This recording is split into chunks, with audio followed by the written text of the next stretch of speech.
बृहस्पतिगुं हवामहे कविं कवीनामुपमश्रवस्तमम् ज्येष्ठराजम् ब्रह्मणस्पत आनशृण्वन्नोतिभिः सीदसादनम् प्रणो देवी सरस्वती वाजेभिर्वाजिनीवती धीनामवित्रयवतु गणेशाय नमः सरस्वत्यै नमः श्रीगुरुभ्यो नमः हरिः ओम् ॐ नमो भगवते रुद्राय ॐ नमस्ते रुद्रमन्यव उतोत इषवे नमः नमस्ते अस्तु धन्वने बाहुभ्यामुत ते नमः यात इषुः शिवतमा शिवम् बभूव ते धनुः शिवा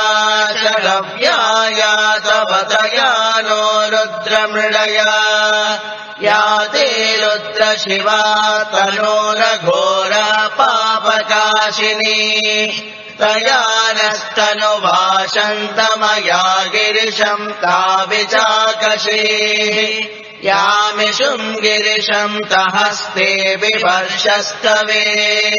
शिवाम् गिरित्रताम् कुरु माहि गुंसीः पुरुषम् जगत् शिवेन वचसा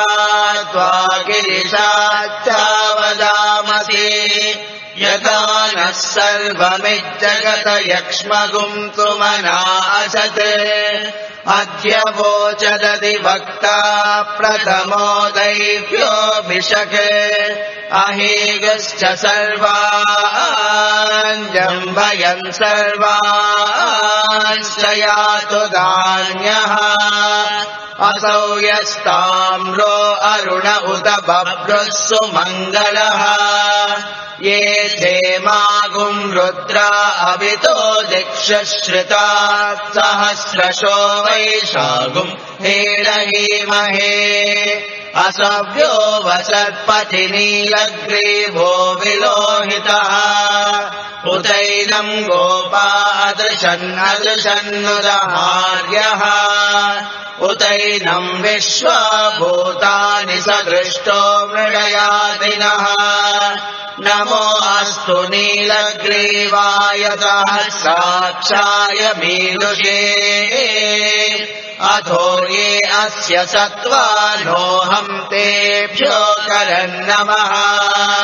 प्रमुञ्च धन्वनस्त्वमुभयोराग्नियोज्याम् याश्च ते हस्त इषवः पराता भगवो वप अवतत्य धनुस्त्वगुम् सहस्राक्षशते शूले निशीर्य शल्यानामुका शिवो नः सुमना भव विज्यम् धनुः कपर्दिनो विशल्यो बाणवागुम् उता अनेशन्नस्येषव आभुरस्य निषङ्गतिः या ते हेतिर्मीडुष्टमहस्ते बभूव ते धनुः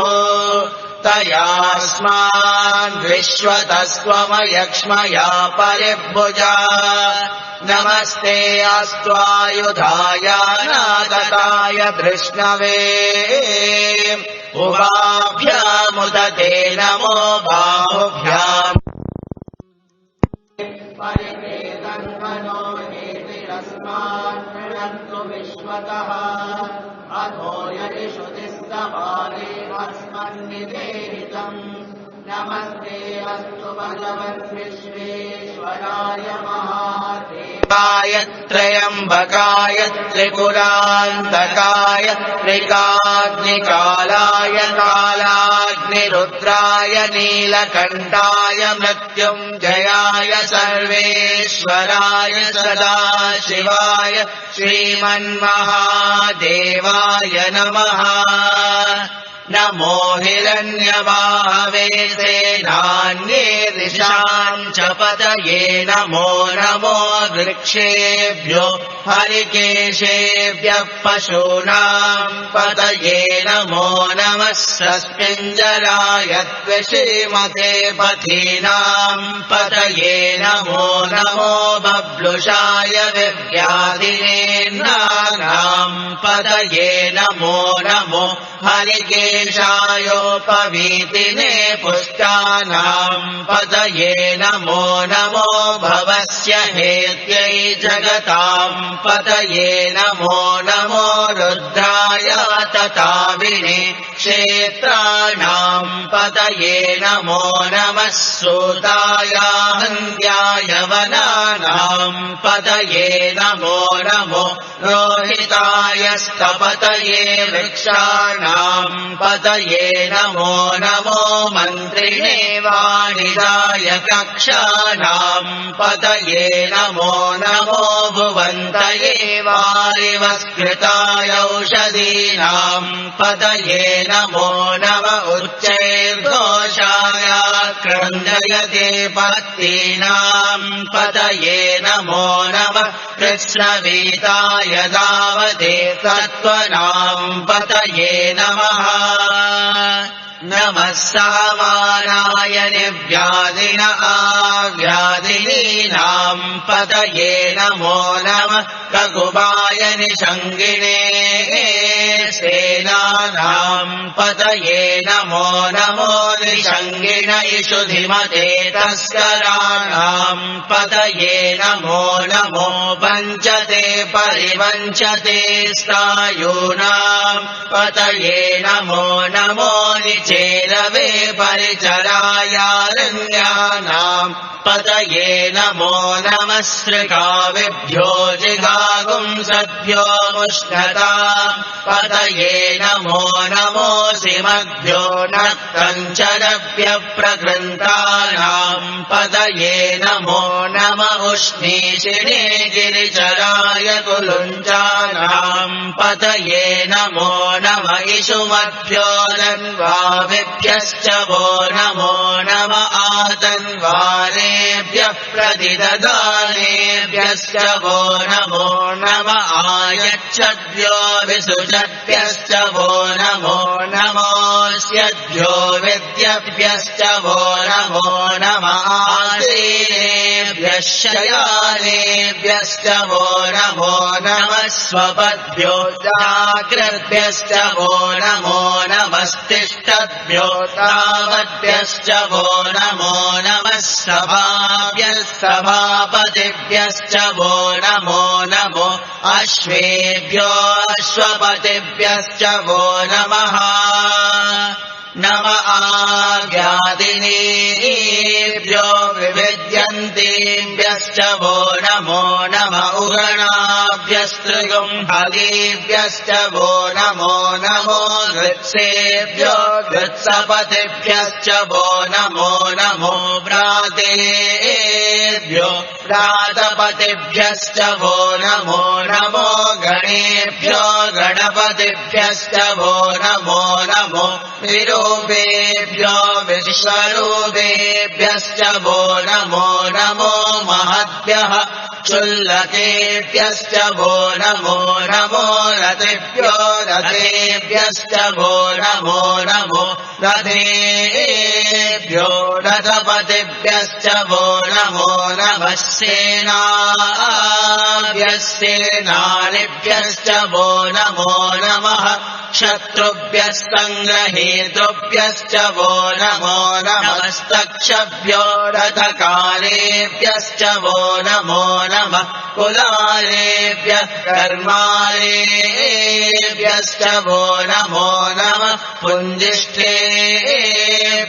निषादेभ्यश्च वो नमो नम इषुकृद्भ्यो धन्वकृद्भ्यश्च वो नमो नमो मृगयुभ्यश्वनिभ्यश्च वो नमो नमः श्वभ्यश्वपतिभ्यश्च वो नमः नमो भवाय च रुद्राय च नमः शर्वाय च पशुपतये च नमो नीलग्रीवाय च शितिकण्ठाय च नमः कपर्दिने च व्युक्तकेशाय च नमः सहस्राक्षाय च शतधन्वने च नमो गिरिशाय च शिपिविष्टाय च नमो नीडुष्टमाय चेषुमते च नमो रस्वाय च वामनाय च नमो बृहते च वर्षीयसे च नमो वृद्धाय च संवृध्वने च नमो अग्र्याय च प्रथमाय च नमः आशवे चाभिराय च नमः शीघ्रियाय च शीभ्याय च नमः ऊर्म्याय चावस्वन्याय च नमः स्रोतस्याय च द्वेभ्याय च नमो ज्येष्ठाय च कनिष्ठाय च नमः पूर्वजाय चापरजाय च नमो मध्यमाय चापगल्भाय च नमो जगन्याय च बुद्धियाय च नमः शोभ्याय च प्रतिसर्याय च नमो याम्याय च क्षेम्याय च नमः उर्वर्याय च कल्याय च नमः श्लोक्याय चावसान्याय च नमो वन्याय च कक्ष्याय च नमः श्रवाय च प्रतिश्रवाय च नमः आशुषेनाय चाशुरताय च नमः शूराय चावविन्दते च नमो वर्मिणे च वरोधिने च नमो बिल्मिने च कवचिने च नमः श्रुताय च श्रुतसेनाय च नमो दुन्दुभ्याय चानन्याय च नमो विष्णवे च प्रभुषाय च नमो दूताय च प्रहिताय च नमो निषङ्गिने चेषु धिमते च नमस्तीक्ष्णे शवे चायुधिने च नमः स्वायुधाय च सुधन्वने च नमः श्रुत्याय च पद्याय च नमः काट्याय च नीप्याय च नमः सोत्याय च सरस्याय च नमो नाद्याय च वैशन्ताय च नमः कोप्याय च वट्याय च नमो वर्ष्याय च वर्ष्याय च नमो नेद्याय च विद्युद्याय च नमः इन्द्रियाय च तप्याय च नमो वात्याय च रेश्म्याय च नमो वास्तव्याय च वासुपाय च ॐ हर हर हर हर ॐ नमः सोमाय च रुद्राय च नमः ताम्राय चारुणाय च नमः शङ्गाय च पशुपतये च नमः उग्राय च भीमाय च नमो अग्रे वदाय च दूरे वदाय च नमो हन्त्रे च हरीयसे च नमो वृक्षेभ्यो हरिकेशेभ्यो नमस्काराय नमः शम्भवे तमयो भवे च नमः शङ्कराय च मयस्कराय च नमः शिवाय च शिवतराय च नमस्तेभ्याय च कोल्याय च नमः पार्याय च वार्याय च नमः प्रतरणाय चोत्तरणाय च नमः आचार्याय च लाध्याय च नमः चष्प्याय च वेण्याय च नमः सिकत्याय च प्रवाह्याय च नमः इरिण्याय च प्रपथ्याय च नमः किगुंशिलाय च क्षयनाय च नमः कपर्दिने च पुलस्तये च नमो गोष्ठ्याय च गृह्याय च नमस्तल्प्याय च गेह्याय च नमः काट्याय च गह्वरेष्ठाय च नमो हृदयाय च निवेश्याय च नमः इमागुं सव्याय च रजस्याय च नमः शुष्क्याय च हरित्याय च नमो लोप्याय चोलप्याय च नमः पूर्व्याय च सूर्याय च नमः पर्ण्याय च पर्णशत्याय च नमो पगुरमाणाय च विघ्नते च नमः आखिलते च प्रखिलते च नमो वक्किरिकेभ्यो देवानागुं हृदयेभ्यो नमो विक्षीलकेभ्यो नमो विचिन्वक्केभ्यो नमः आनिर्हतेभ्यो नमः आमीवक्केभ्यः द्रापे अन्तसस्पते दरिद्रन्नीललोहिता येषाम् पुरुषाणामेषाम् पशूनाम् मावेर्मा रोमो येषाम् किञ्चनाममत् या ते रुद्रशिवा तनो शिवा विश्वाः भेषजी शिवा रुद्रस्य भेषजी तया नो मृडजीवसे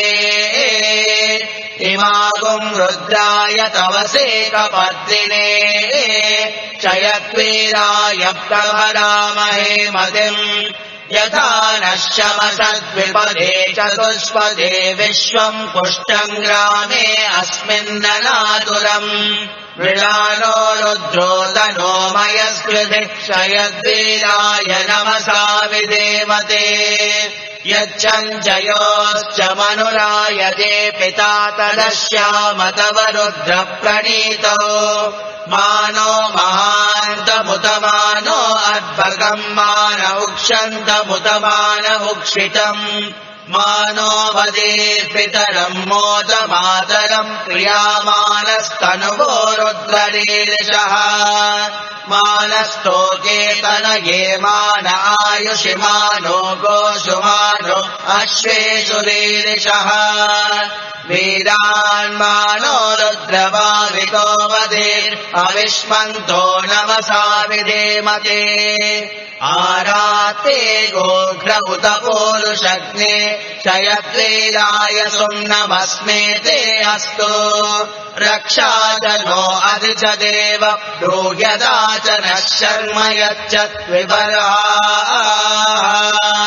सुहिश्रुतम् दत्तसदम् युवानम् मृगन्न भीममुपहत्तुमुग्रम् मृडाचरित्रे रुद्रस्तवानो अन्यन्ते अस्मन्निवपन्तु सेनाः परिणो रुद्रस्य हेतुर्विणक्तु परित्वेषस्य दुर्मतिरगायोः अवस्थिरामगवद्यस्तनुष्वमीरुस्तोकाय तनयाय मृडया मीडुष्टमशिवतमशिवो नः सुमना भव परमे वृक्ष आयुधन्निदाय कृत्तिम् वचार आचरपिनाकम् बिभ्रदागहि विकिरितविलोहित नमस्ते अस्तु भगवः यास्ते सहस्रगुम् हेतयोऽन्यमस्मन्निवपन्तु ताः सहस्राणि सहस्रदा बाहुवोस्तव हेतयः ता चालीशानो भगवः पराचीनामुखाकृते सहस्राणि सहस्रशो ये रुद्रा अधिभूम्या तेषागुम् सहस्रयोजने वदन्वानि तन्मसि अस्मिन्महत्यर्णवेऽन्तरिक्षे भवादि नीलग्रीवाशतिकण्ठा शर्वादः क्षमाचराः नीलग्रीवाशतिकण्ठादिवगुम् रुद्रा उपश्रिताः ये वृक्षेषु सस्मिञ्जरा नीलग्रीवा विलोहिताः ये भूतानामधिपतयो विशिखासक्कपद्दिनः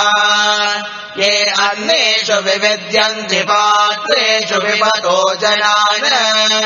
ये पताम्बतिरक्षय ऐलवृदायव्युदः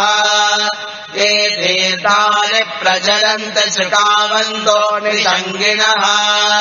य एतावन्तश्च भूयागुन्तश्च दिशो रुद्रावितस्थिरे तेषागुंसाश्रयोजने वदन्वानि तन्मसि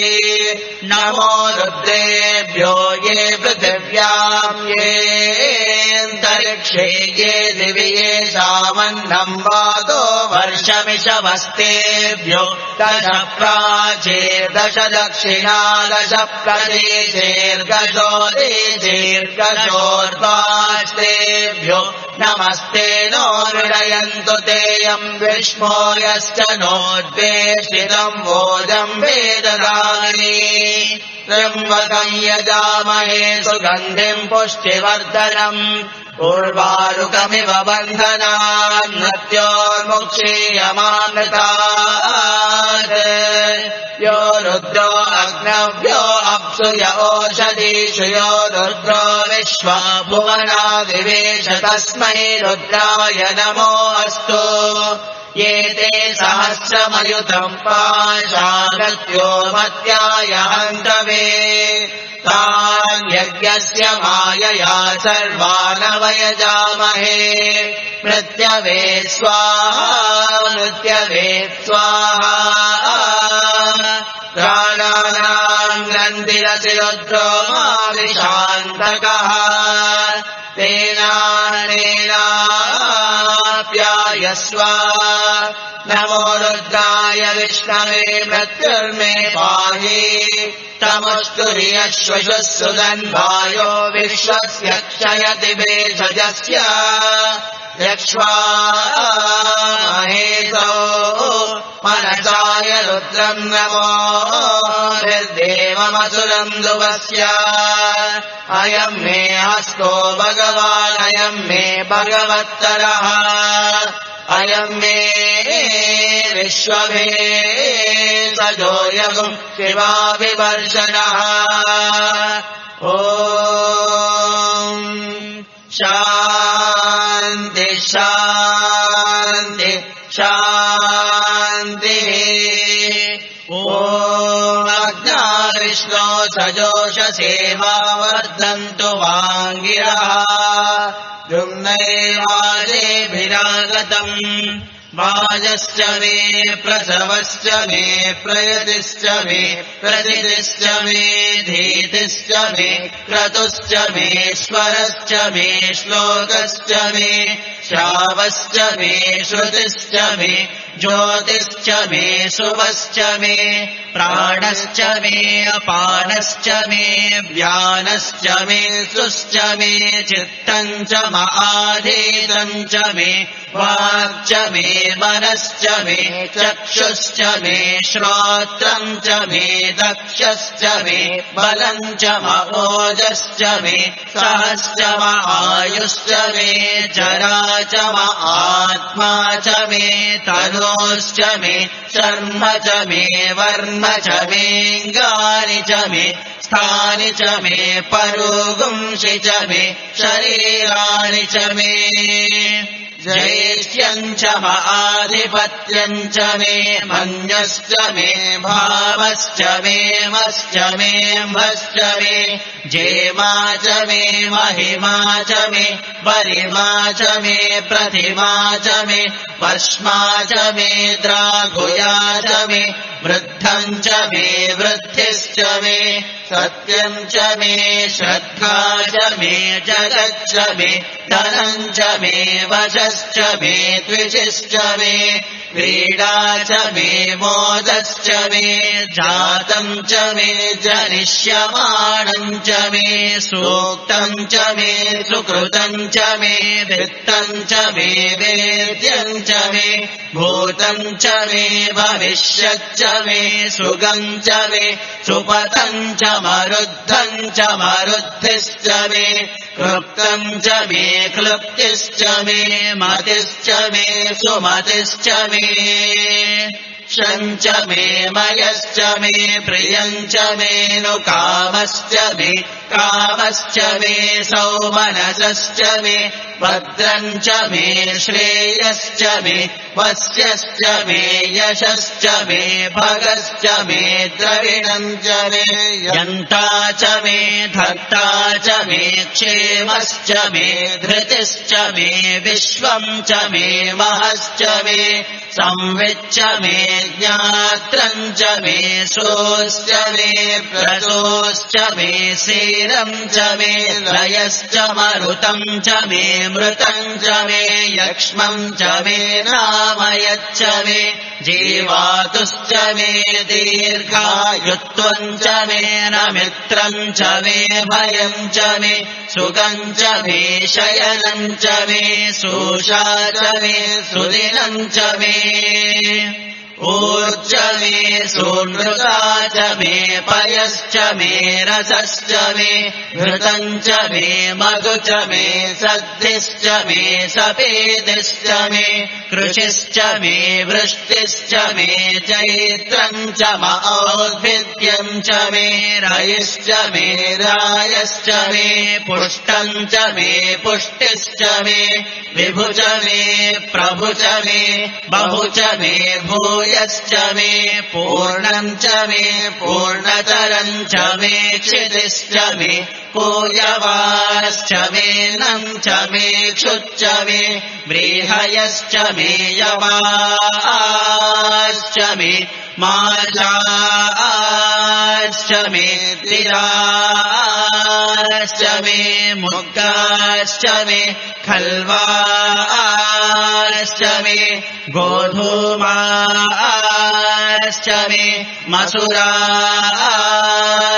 मे प्रियङ्गवश्च मे नवश्च मे शामाकाश्च मे नीवाराश्च मे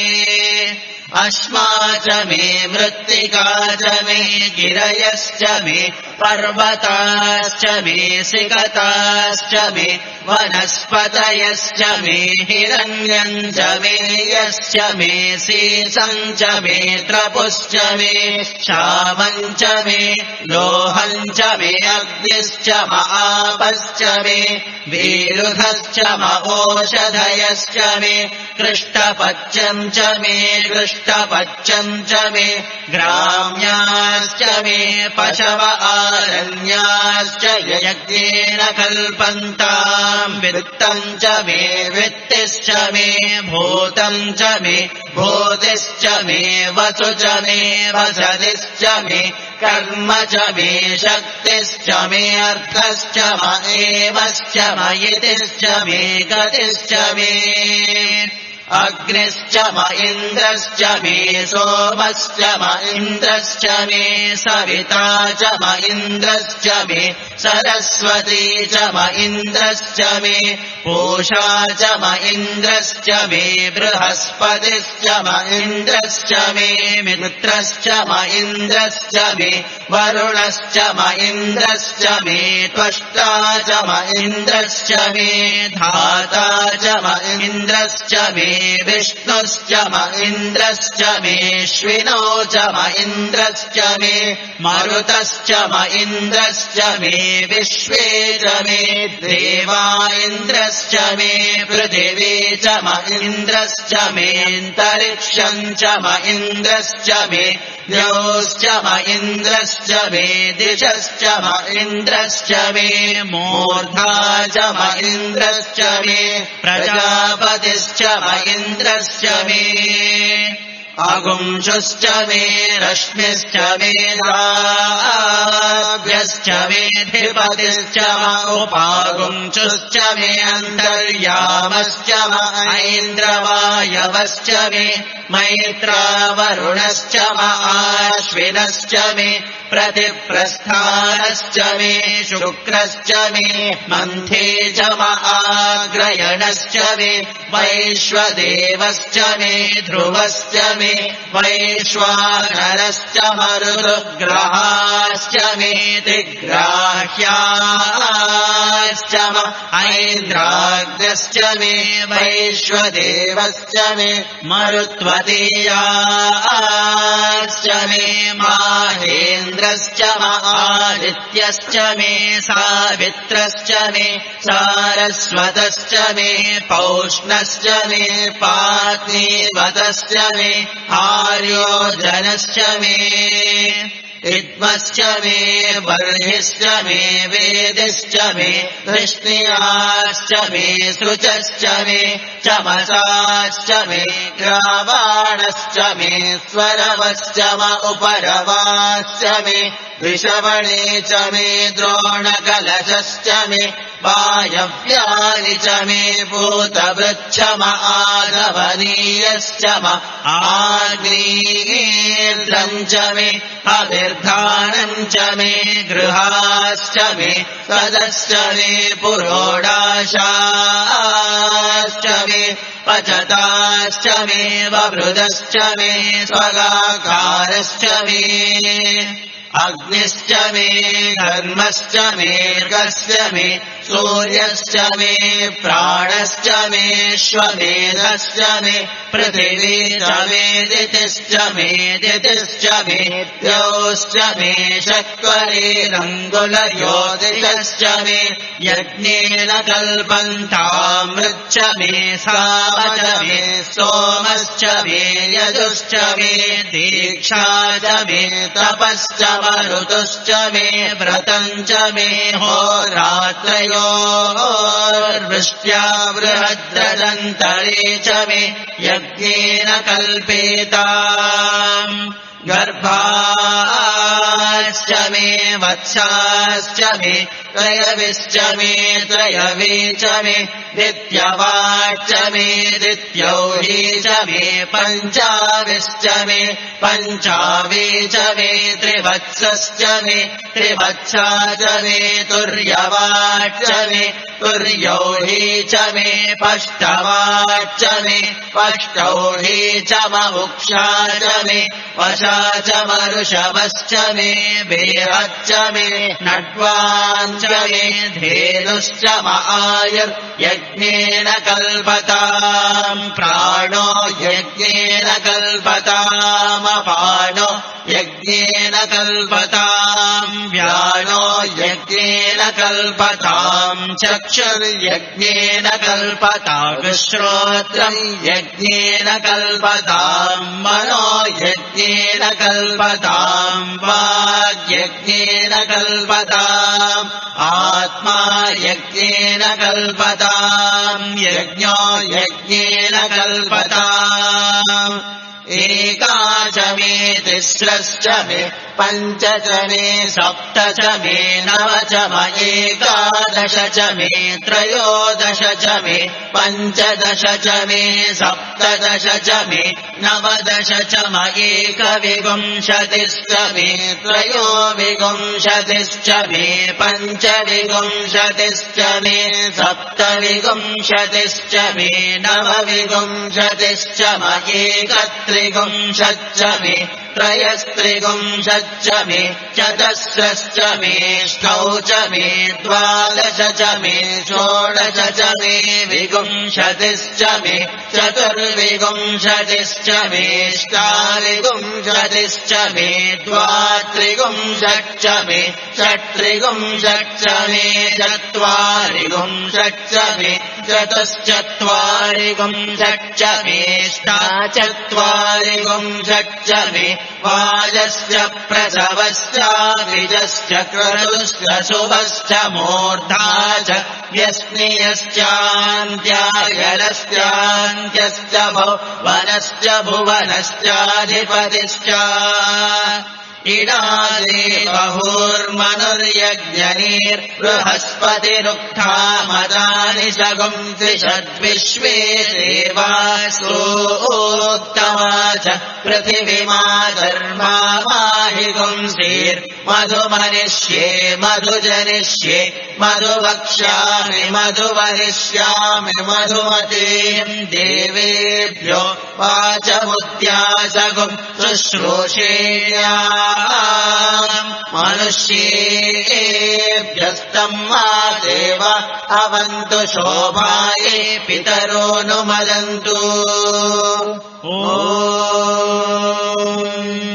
शान्ति। शान्ति शान्तिः ॐ तच्छयोरावृणीमहे गातुम् यज्ञाय गातुम् यज्ञपतये दैवी स्वस्तिरस्तु नः स्वस्तिर्मानुषेभ्यः ऊर्ध्वम् दिगातु भेषजम् शन्नो अस्त्वद्विपदे शं चतुष्पदे ॐ शान्तिः शान्तिः शान्तिः सहस्रशीर्षा पुरुषः सहस्राक्षः सहस्रपात् सवोऽविम् विश्वतो वृत्वा अत्यतिष्ठद्दशाङ्गुलम् पुरुष एवेदगम् सर्वम् यद्भूतम् यच्च भव्यम् उतामृतत्वस्येशानः यदन्नेनातिरोहति एतावानस्य महिमा अधोऽध्यायागस्य पुरुषः पादोऽस्य विश्वाभूतानि त्रिपादस्यामृतम् दिवि त्रिपादोर्ध्व उदयः पुरुषः पादोऽस्येहा भवात् पुनः ततो विश्वम् व्यक्रामत् शासनानशने अभि तस्माद्विराडजायत विराजो अधिपुरुषः स जातो अत्यरिच्यत पश्चाद्भूमिमथो पुरः यत्पुरुषेण हविषा देवा यज्ञमतन्वत वसन्तो अस्यासीराज्यम् ग्रीष्म इद्मः शरद्धविः सप्तास्यासन् परिधयः त्रिसप्तसविधः कृताः देवा यज्ञम् तन्वानाः अवध्नन् पुरुषम् पशुम् तम् यज्ञम् बर्हिषि प्रोक्षन् पुरुषम् जातमग्रतः तेन देवा अयजन्त साध्यार्षयश्च ये तस्माद्यज्ञात् सर्वहुतः संवृतम् वृषदाज्यम् पशोगस्तागश्चक्रे वायव्यान् आरण्यान् ग्राम्याश्च ये तस्माद्यज्ञात् सर्वहुतः ऋचः सामानि जज्ञिरे छन्दागुंसि जज्ञिरे तस्मात् यजुस्तस्मादजायत तस्मादश्वा अजायन्त एकेचो भयादतः गावो अजज्ञिरे तस्माज्जाता अजावयः यत्पुरुषम् व्यदधुः कदिधाव्यकल्पयन् मुखम् किमस्य कौ बाहु कावूरुपादा उच्येते ब्राह्मणोऽस्य मुखमासीत् बाहुराजन्यः कृतः ऊरोदरस्य यद्वैश्यः पद्भ्यागम् शूद्रो अजायत चन्द्रमा मनसो जातः चक्षोः सूर्यो अजायत मुखादिन्द्रश्चाग्निश्च प्राणाद्वायुरजायत नाभ्या आसीदन्तरिक्षम् शीर्ष्णोऽद्यौ समवर्तत पद्भ्याम् भूमिर्दिशः श्रोत्रात् तथा लोकागुम् अकल्पयन् वेदाहमेतम् पुरुषम् महान्तम्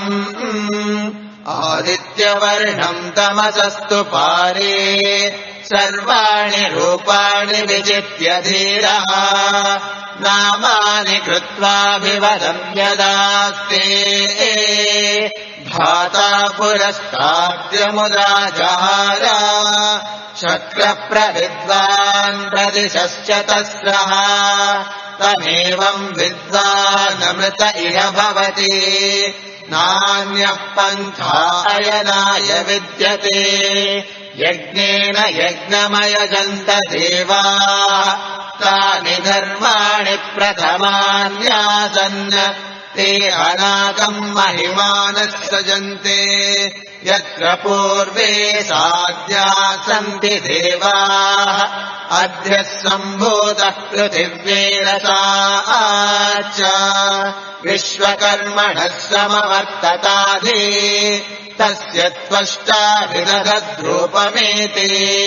तत्पुरुषस्य विश्वमाजानमग्रे वेदाहमेतम् पुरुषम् महान्तम् आदित्यवर्णम् तमसः परस्तात् तमेवम् विद्वानमृत इह भवति नान्यः पन्था विद्यते यनाय प्रजापतिश्चरति गर्भे अन्तः अजायमानो बहुधा विजायते तस्य धीराः परिजानन्ति योनिम् मरीचीनाम् पदमिच्छन्ति वेदसः यो देवेभ्य आतपति यो देवानाम् पुरोहितः पूर्वो यो देवेभ्यो जातः नमो ऋचाय ब्राह्मये ऋचम् ब्राह्मम् जनयन्तः देवा अग्रे तदब्रुवन् यस्त्वैवम् ब्राह्मणो विद्यात् तस्य देवा असन्वशे क्रीष्यते लक्ष्मीश्च पत्न्यो अहोरात्रे पार्श्वे नक्षत्राणि रूपम् अश्विनो व्यात्तम् इष्टम् मनिषाणा अमुम् मनिषाणा सर्वम् मनिषाणा तच्छंयोरा वृणीमहे गातुम् यज्ञाय गातुम् यज्ञपतये दैवी स्वस्तिरस्तु नः स्वस्तिर्मानुषेभ्यः ऊर्ध्वम् जिगातु भेषजम् शन्नो अस्तद्विपदे शं चतुष्पदे ॐ शान्ति शान्ति शान्तिः ॐ सहनाववतु सहनौ भुनक्तु सह वीर्यम् करवावहै तेजस्विनावधीतमस्तु मा विद्विषावहै ॐ शान्ति शान्ति शान्तिः भृगुर्वैवारुणिः वरुणम् पितरमुपससार अधीः भगवो ब्रह्मेति तस्मा एतत्प्रोवाच अन्नम् प्राणम् चक्षुश्रोत्रम् मनोवाचमिति तगुम्होवाच यतो वा इमानि भूतानि जायन्ते येन जातानि जीवन्ति यत्प्रयन्त्यभिसंविशन्ति तद्विजिज्ञासस्व तद्ब्रह्मेति सतपोतप्यत सतपस्तप्त्वा अन्नम् ब्रह्मेति व्यजानात् अन्नाद्येव खल्विमानि भूतानि जायन्ते अन्नेन जातानि जीवन्ति अन्नम् प्रयन्त्यभिसंविशन्ति तद्विज्ञाय पुनरेव वरुणम् पितरमुपससार अधीहि भगवो ब्रह्मेति तगुंहोवाच तपसा ब्रह्म विजिज्ञासस्व तपो ब्रह्मेति स तपोतप्यत स तपस्तप्त्वा प्राणो ब्रह्मेति व्यजानात् प्राणाद्यैव कल्विमानि भूतानि जायन्ते प्राणेन जातानि जीवन्ति प्राणम् प्रयन्त्यभिसंविशन्तीति तद्विज्ञाय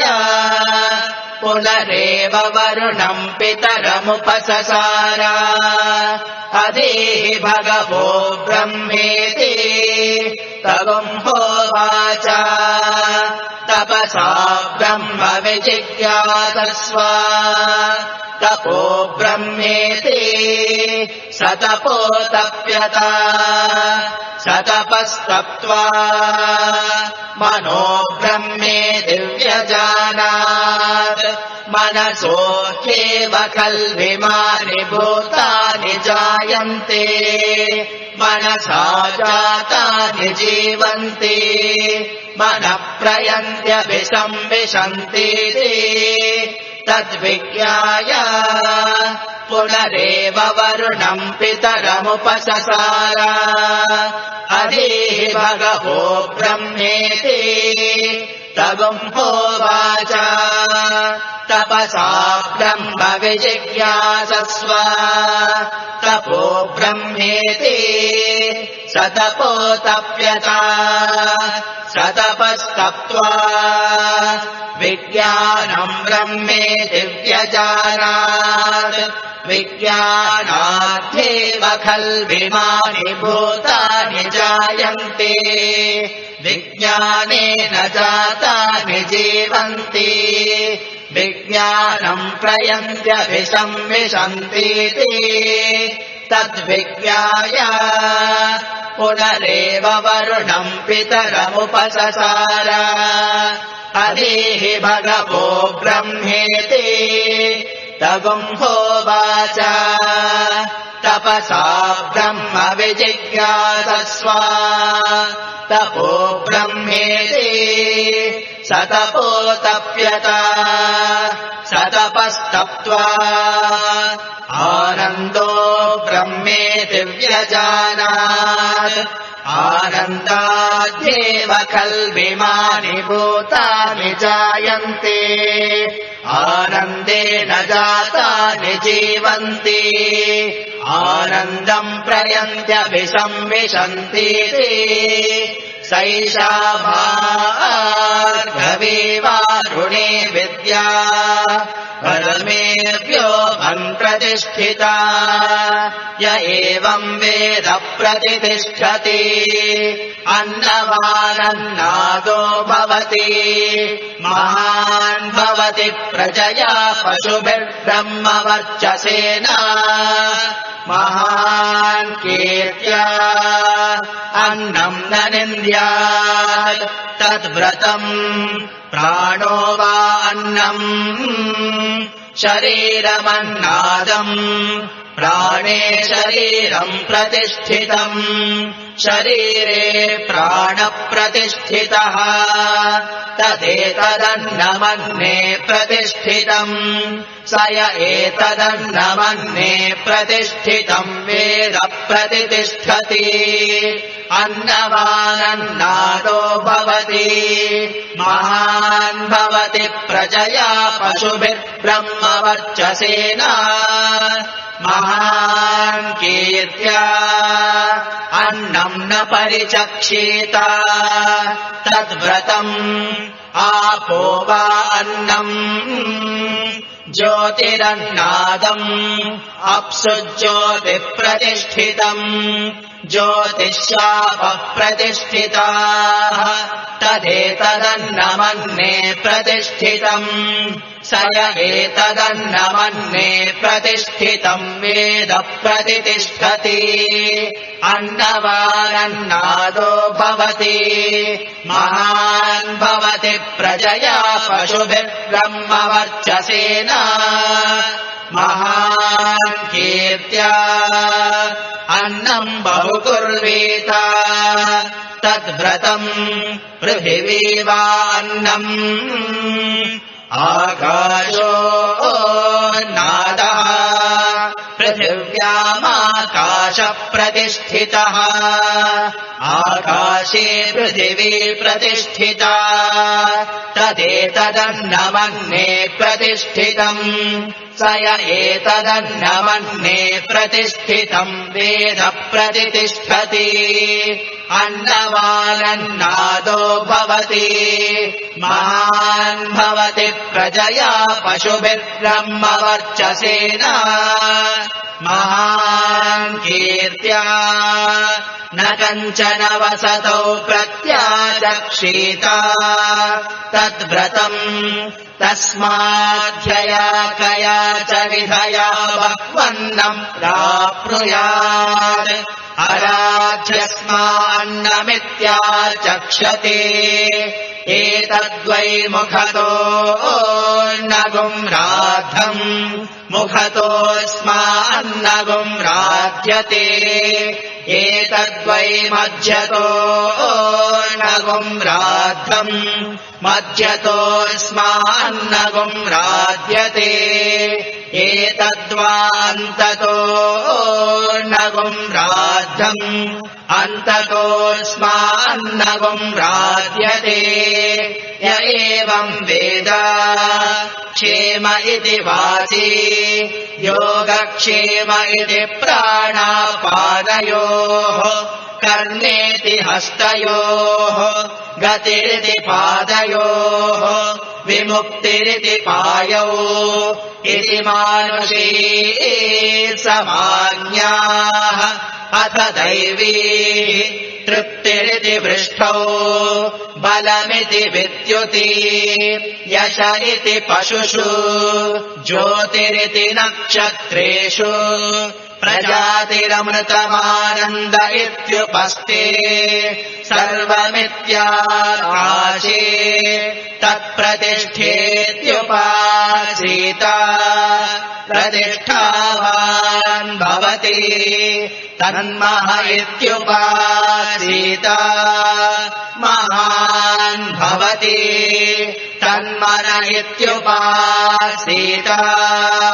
मानवान् भवति तन्नम इत्युपासीत नम्यन्ते स्मै कामाः तद्ब्रह्मेत्युपासीत ब्रह्मवान् भवति तद्ब्रह्मणः परिमल इत्युपासीत पर्येण म्रियन्ते द्विषन्तः सपत्नाः पर्ये प्रिया भ्रातृव्याः स यश्चायम् पुरुषे यश्चासावादित्ये स एकः स य एवंवित् अस्माल्लोकात् वेत्या एतमन्नमयमात्मानमुपसंक्रम्य एतम् प्राणमयमात्मानमुपसंक्रम्य एतम् मनोमयमात्मानमुपसंक्रम्य एतम् विज्ञानमयमात्मानमुपसंक्रम्य एतमानन्दमयमात्मानमुपसंक्रम्य इमान् लोकान् कामान्ये कामरूप्यनुसञ्चरन् एतत्सामगायन्नास्ते हा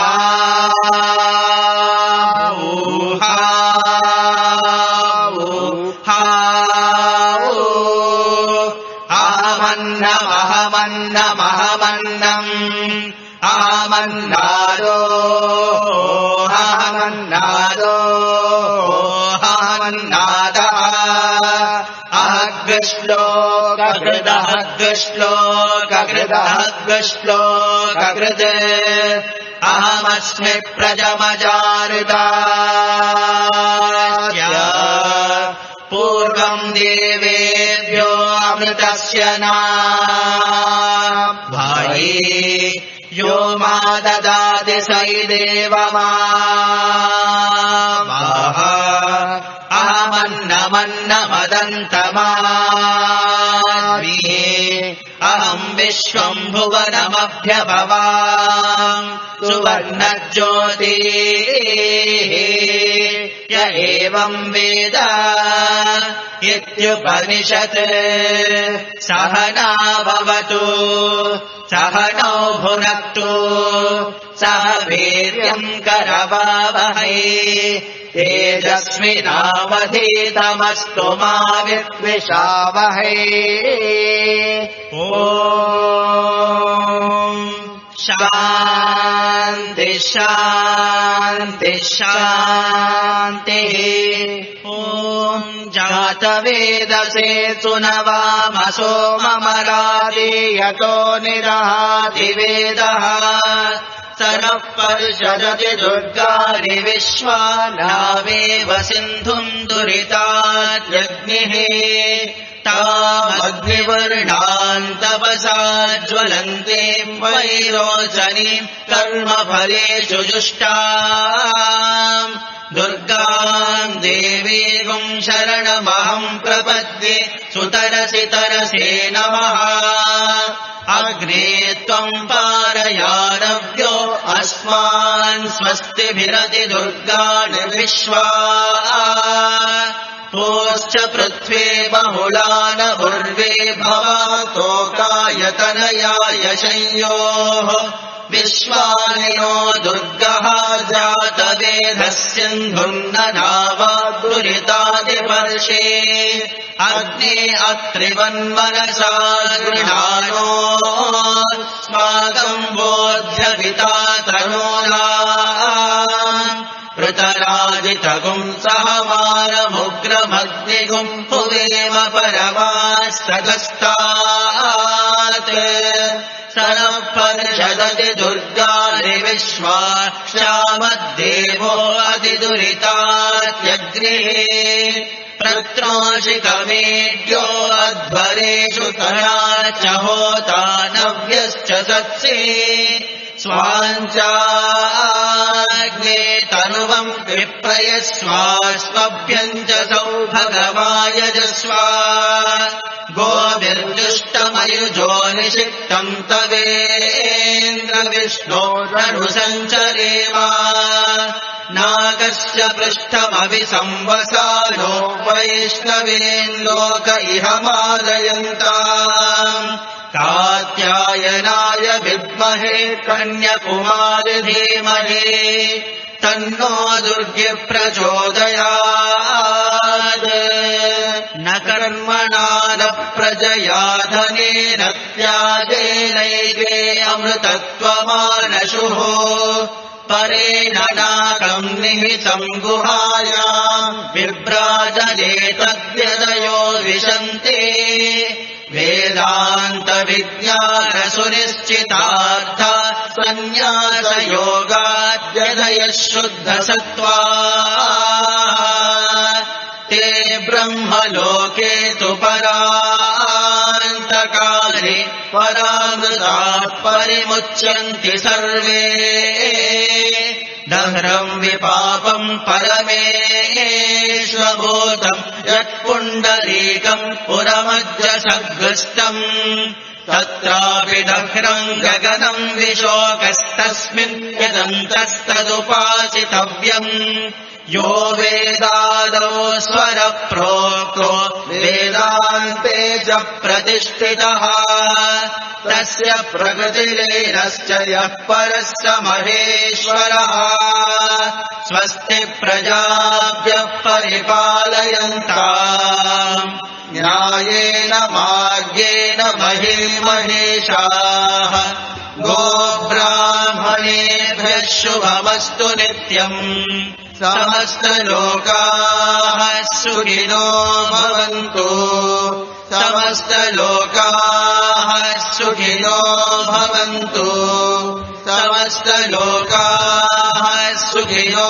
भवन्तु ॐ